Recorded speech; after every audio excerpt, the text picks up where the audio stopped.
No, Toto, I don't think we're in Kansas anymore. It's supposed to be something like 80-mile-an-hour winds. It was supposed to be up until now, but we got another advisory that's saying we're on tornado watch for another, I don't know, 3.5, 4 hours, whatever. It was like 4 p.m. local time. It's just after, it's almost like 1:45, I think, right now. So a couple hours anyway. At any rate, this is my very first time here in Kentucky where the winds have been this heavy, and this is the first time I'm experiencing near tornado conditions. And, well, I'm supposed to be at work at 3.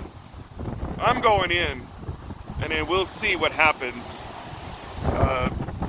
Either they'll put me in the shelter and lock me down until the storm brews over, or they'll cancel work for the day and send us all home. I don't know, we'll see. I'd say news at 11, but I'm not an anchor, so I guess happy trails and such. I'll chat with y'all soon. Bye.